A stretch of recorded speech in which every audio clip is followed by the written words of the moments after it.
अत्यंत सुंदर असं चाललेलं कवी संमेलन. आज दोन गोष्टींचा आनंद झाला. चंद्रकांत पोतदारांना तर मी ऐकलं होतं, पण या दोघीही कवयित्रींना मी पहिल्यांदा ऐकलं आणि त्याच्यासोबतच दस्तगिरला. जसं पोतदार म्हणाले की गाणारे वाचणारे कविता आम्ही कवी पाहिलेले असतात, पण नाचणारा कवी मी सुद्धा पाहिला नव्हता आणि मला भारी वाटलं. दुसरी गोष्ट, नाव डिसूजा सकाळी चर्चमध्ये गेल्या आणि आता ज्यांनी कविता सादर केली त्यामध्ये सगळ्या देवतांची नावं घेऊन वंदन केलं. हा जो सर्व धर्म समभाव आहे तो जपणारी मन जोपर्यंत माणसाच्या मनात अंतःकरणात आहे जिवंत, तोपर्यंत मला असं वाटतं ना माणुसकी मरणार आहे, ना मराठी भाषा मरणार आहे, ना काही आपल्याला इजा होणार नाहीये. ही खूप गोड गोष्ट आहे आणि मला छान वाटलं. निरखून पाहिलं तर अंगणच सांगतं घरादाराची कळा. माझी कविता. निरखून पाहिलं तर अंगणच सांगतं घरादाराची कळा, तशीच लागते श्रद्धा, नुसतेच पाणी घालून लगडून येत नाही तुळशीला मंजुळा.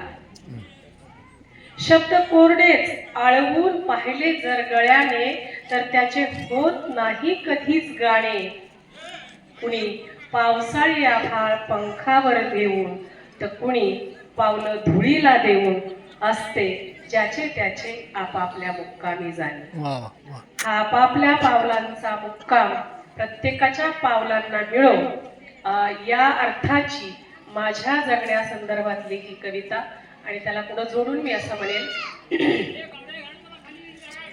जगण्याचे जगणे जगून झाले बाई, समजून उमजले तरी मज कळले नाही, समजून उमजले तरी मज कळले नाही. मागून जोगवा परत गेली ओटी, मागून जोगवा परत गेली ओटी. संपल्या दुःखाचे अश्रू दाटले पोटी, जगण्याचे जगणे जगून झाले बाई, समजून उमजले तरी मज कळले नाही.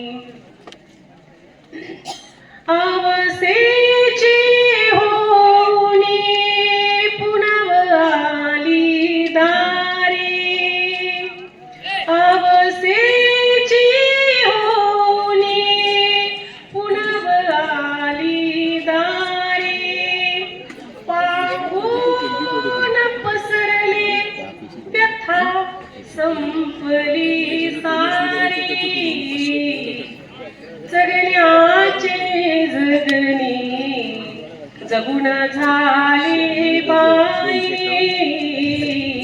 समजून उमजले तरी मज कळले नाही.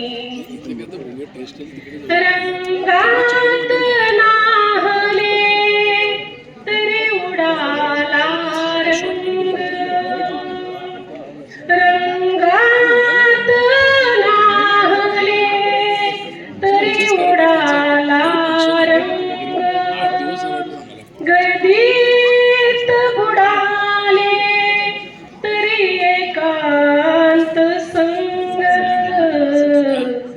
जगण्याचे जगणे जगून झाले बाई, समजून उमजले तरी मज कळले नाही, समजून उमजले तरी मज कळले नाही. धन्यवाद.